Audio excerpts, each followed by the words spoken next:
Good afternoon, ladies and gentlemen. Super happy to be here. Bon après-midi, mesdames et messieurs. Très heureux d'être ici. Ma présentation cet après-midi va être en anglais, mais si vous avez, par la suite, si vous avez des questions en français, surtout n'hésitez pas. 女士们、先生们，下午好！我很高兴今天来参加这个活动。That will be the extent of my Chinese today. So my presentation will be relatively general, and essentially it will hopefully give you a good snapshot of where we stand in terms of our bilateral relationship with China. And I will dive a little bit more into the trade aspects. So let's start. And I'm starting with a bit of a statement, which is essentially that China matters, right? I think Sylvain already made reference to it.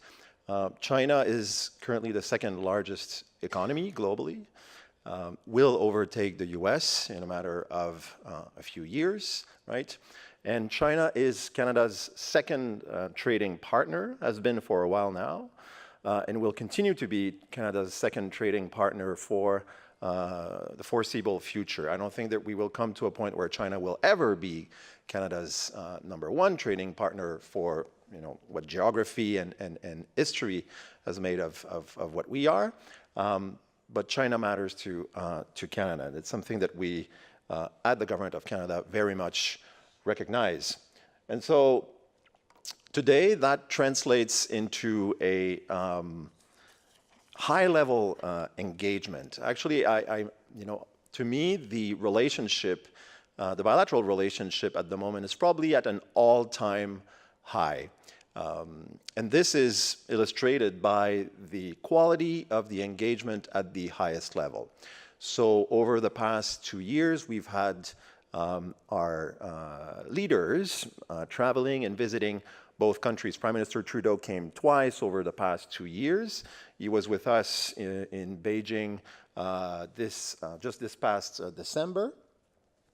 And he was with us as well about 16 months ago. We also had the former Governor General Johnston, who visited us this past summer. We have a continuous flow of senior cabinet members, including Minister of Natural Resources Jim Carr, who was with us this past June. And so what this reflects, and that's, I can talk also about provincial premiers. BC Premier Organ was with us just a few weeks ago. Quebec Premier Couillard was with us as well, I think with some forestry folks as well. So what does that signifies is really the level of engagement right now is at the highest level, and the two countries want to do business together. They want to do things together. So it is, yes, an economic driven engagement, but not only economic. And I'm not going to spend a lot of time on this, but I just want to say that we very much promote, envisage, and want a relationship with China that is broader than just trade. We want to deal with China on political matters. We want to deal with China on cultural matters, on value exchanges, so to build long-term sustainable relationship with that country. A few words about the nature of our merchandise trade with China at the moment. These are the kind of most recent numbers. And so when the two leaders, when Prime Minister Trudeau came to China in 2016, along with his counterpart, Premier Li Keqiang, the two of them have agreed to double the volume of trade between the two countries within a framework of about 10 years. Now, this is extremely ambitious in the context of any bilateral relationship. So we were a bit worried, to be honest, when the two leaders made that commitment, because we knew that it would signify a lot of work for us. But recently, we're quite happy to see the 2017 numbers coming out. And so we're seeing a very nice upward going trend in terms of the overall trade numbers between the two countries. These numbers, however, do not capture services. If they were to capture services, it would be even higher. and the balance between exports and imports would be better, if you wish. It would be a more balanced relationship than what this shows. A little bit in more details, these are the main, or maybe it's tough for you to see from where you sit, but these are the main sectors of Canadian exports to China. Maybe not such a good news for this audience today. This year, for the first time, it's agriculture products that has overtaken forestry products. Up until last year, 2017, forestry products were Canada's #1 export to China. I mean, it's a very small difference, and obviously forestry products remain extremely, extremely important for overall Canadian figures, overall Canadian trade to China, wood pulp, wood, for instance. Canada is the 5th most important source of forestry products in China, or I think here this is more specifically wood products, behind Russia, US, New Zealand, and Thailand.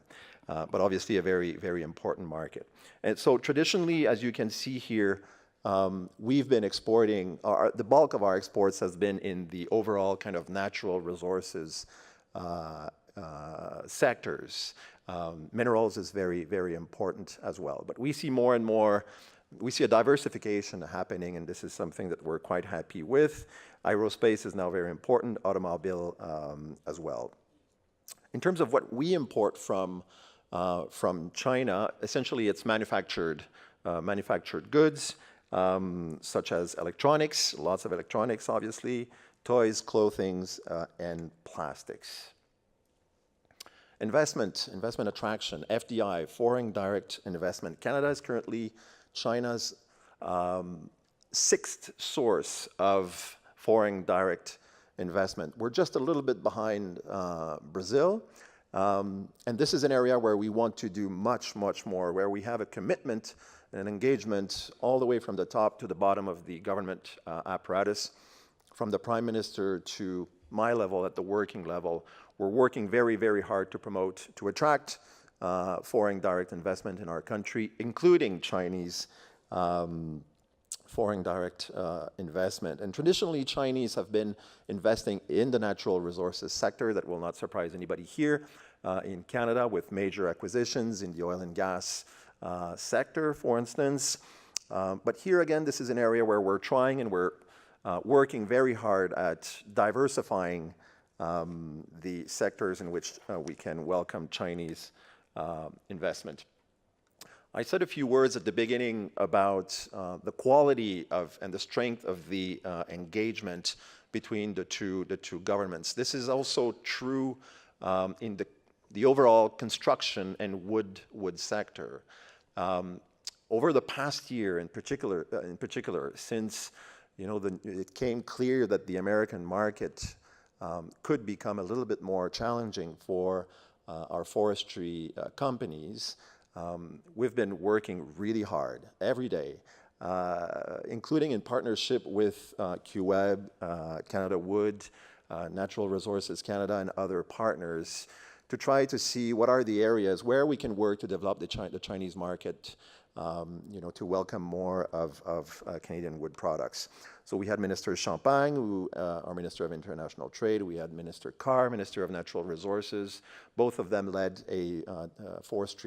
some forestry delegations to China over the past 12 months.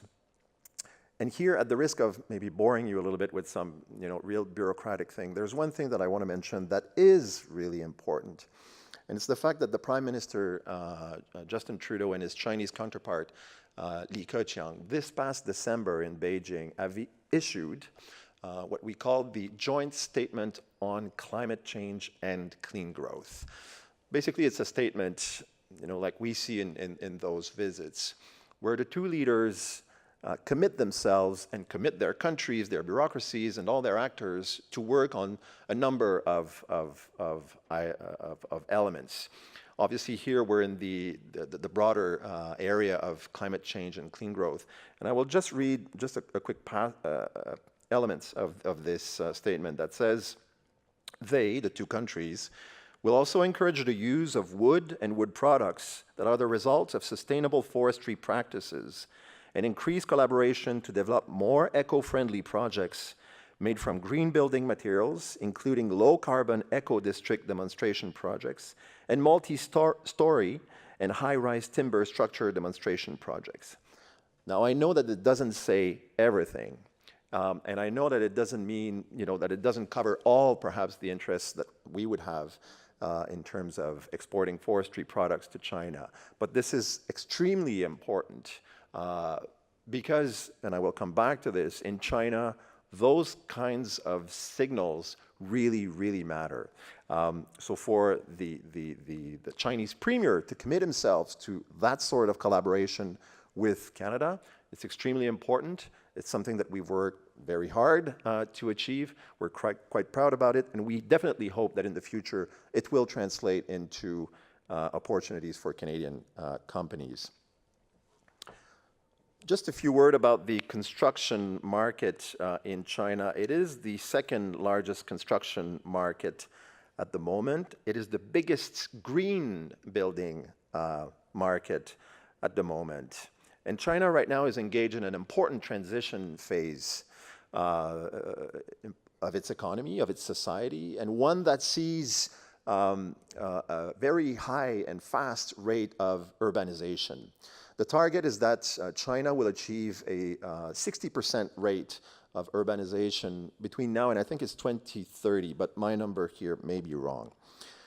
Anyway, strong push towards urbanization, which means hundreds of millions, between 2 and 300 million, we think, Chinese citizens that will move from urban areas to cities, right? And tons of cities, like 10 million, 15 million citizen cities in China. This is actually common. And the Chinese macro policies, and I will come back to that as well, also call for for a significant part of that construction that will happen to sustain the high urbanization growth to be made of green technologies, green building materials, including wood. And so we're pushing very hard for, to see where would be the potential opportunities for our companies in this area.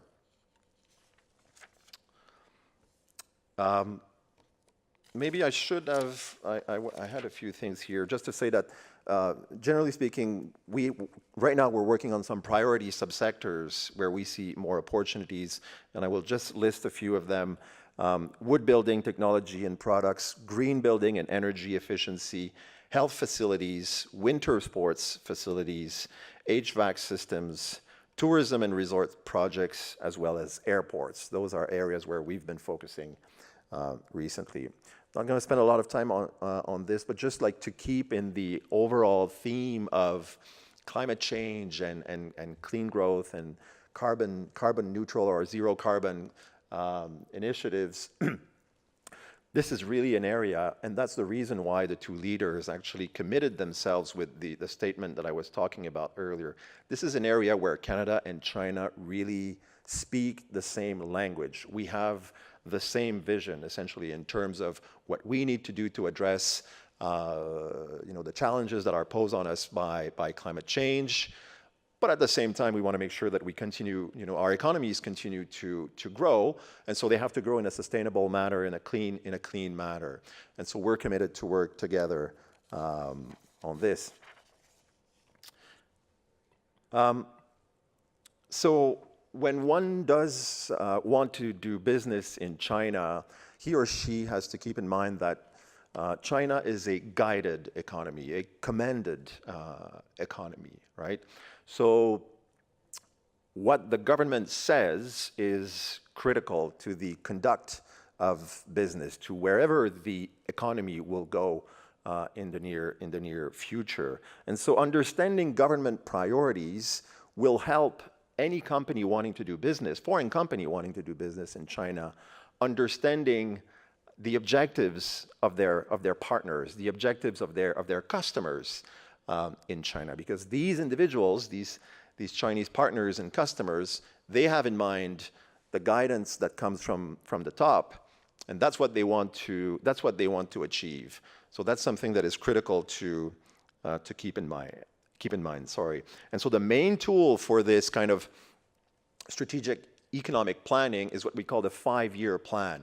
And right now, China is working under the guise of the 13th 5-year plan. And this is the plan that really drives the transformation that I was talking about in the Chinese economy from what used to be an investment-heavy and export, pushing all these products outside of China, the manufacturer of the world. So we're moving away from that model towards a model that is much more based on a sustainable, like growing middle class, consumer-based, service-oriented economy. And again, based on a significant urbanization push. And everything that is green technology, green development is key in the context of this macro economic policy. So everyone in China right now that is looking at doing a real estate development project, etc., they have very much in mind that they need to ensure that their project will have the lowest carbon footprint as possible. So this is something to keep in mind when doing business in China. Another thing to keep in mind is the fact that China is not one market. China is an amalgam of a multitude of markets. Right? This is a country that is 1.3, 1.4 billion people. It's the size of a continent. So you cannot think of China as one single market. You cannot think that by going to Shanghai or going to Beijing or Guangzhou and perhaps the coastal areas that's traditionally be the growth engine of the country, you cannot think that you will cover the entire country by going there. And actually, over the past years, we've seen a movement in terms of economic activity, economic development. We've seen a movement from those coastal areas that used to be the main driver towards the west, towards the inland. I love this slide, and it's a very good indication of what I was just talking about, the fact that China is not only one market, but it's rather a combination of multitude of markets. And here you see the air links that exist between our two countries at the moment, and there is a significant development happening. Every year we see more and more of these new air routes that are put in place by various airlines. And again, it's always going into the market, like inland. And the reverse is actually very true as well, right? So even though Toronto and Vancouver remain, if you wish, the traditional kind of landing base for Chinese interests, more and more we see them now coming to other areas of our country, to the center of the country, and even now pushing towards the east, Montreal, and the Maritimes actually. And I wouldn't be surprised that the next dot on this line would be Halifax, having its own link with China. Obviously, China is a different market. It can be a challenging market, and so here are some of the main challenges, perhaps that a company could face when doing business in the country. So I guess the two top points perhaps go together.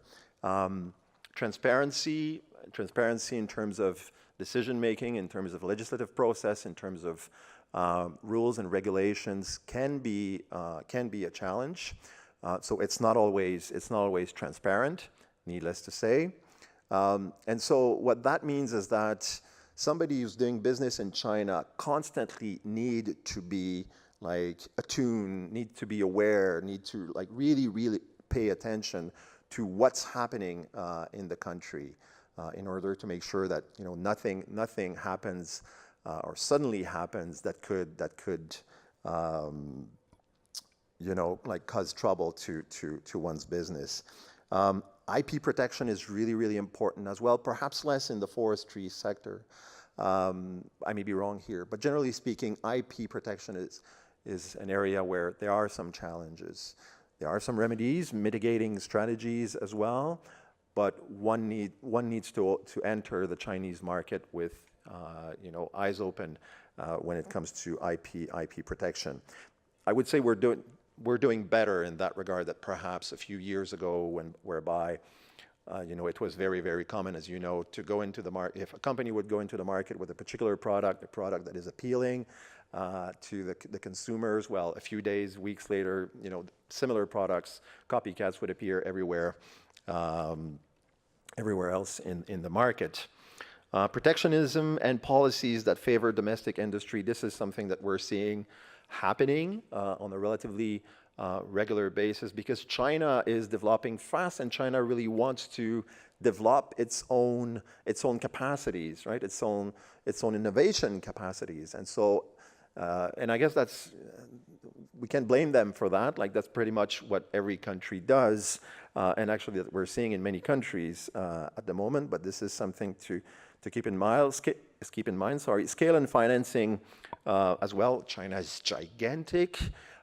So one can be a little bit overwhelmed by how enormous the country is, which brings me back to the statement that I made about the fact that China is not one country but multiple countries. And so what we recommend to exporters is to identify an area where there might be better chances, a better fit for their products, to sell their products, and then we can support them that way.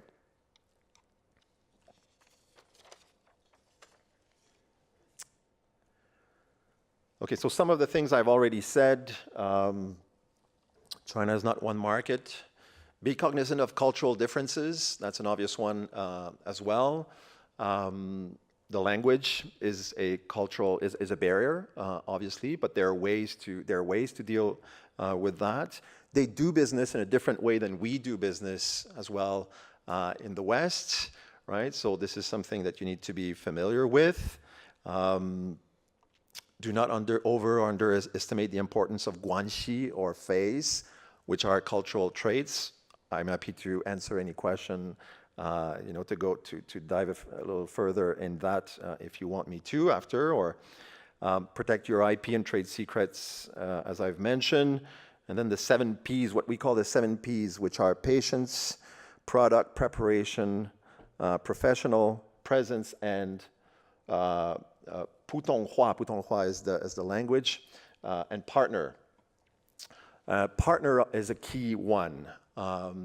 Finding the right partner to work in China, whether it's you're going into a JV or just for distribution purposes, is fundamental.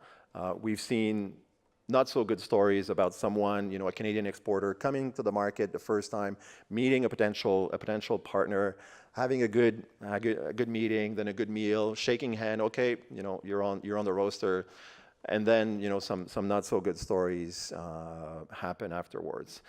There's a little bit more due diligence that has to take place in terms of identifying a good partner. It means coming multiple times in China. It means do some good checks, et cetera, et cetera. So, but that's really, really key to the success.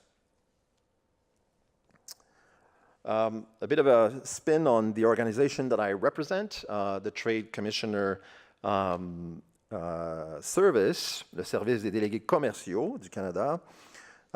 We've been in place for 120 years, helping Canadian companies to succeed in foreign markets.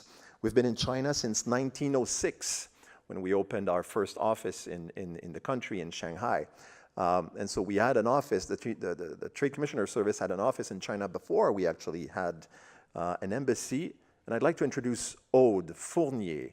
Aude is a trade commissioner like me, and Aude is from our regional office here in Montreal. And I have Ronnie as well, who's a trade commissioner, right? Ronnie, your last name? Hayes. Any other trade commissioners in the room?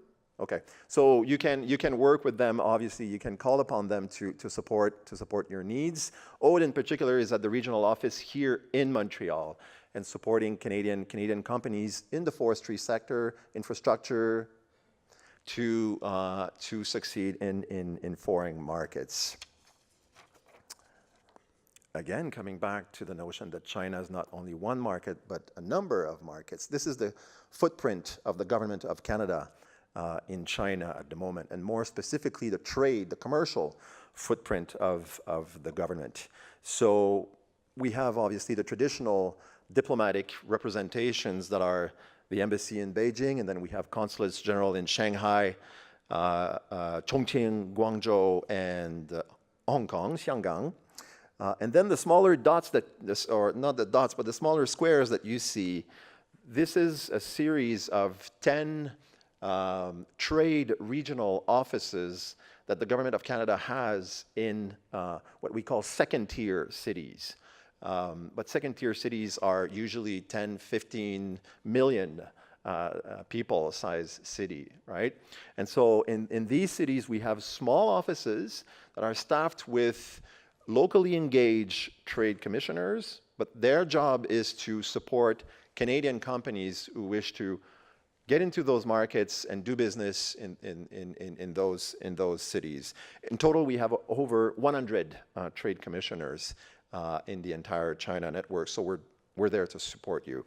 And these are the types of services that we provide. We are a client-centered organization, and as I've said, we support small, medium, and large-size companies furthering their export into China.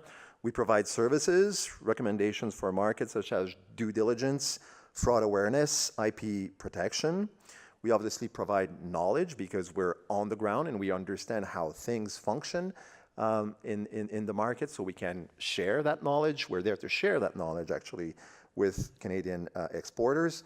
We have an extensive network, obviously, in the country across all sectors, and a network that we can make you benefit, obviously. And we have experience in terms of problem solving. The challenges that I was talking about a little bit earlier on. If a Canadian exporter encounters a particular market access issue, for instance, we are there to support them to the extent that we can do so. So that was my presentation today. I think there will be some questions afterwards. I'll be around as well. If you have any, if you want to come and talk to me, please feel free to do so, and it will be a pleasure. 谢谢大家. Thank you. Merci.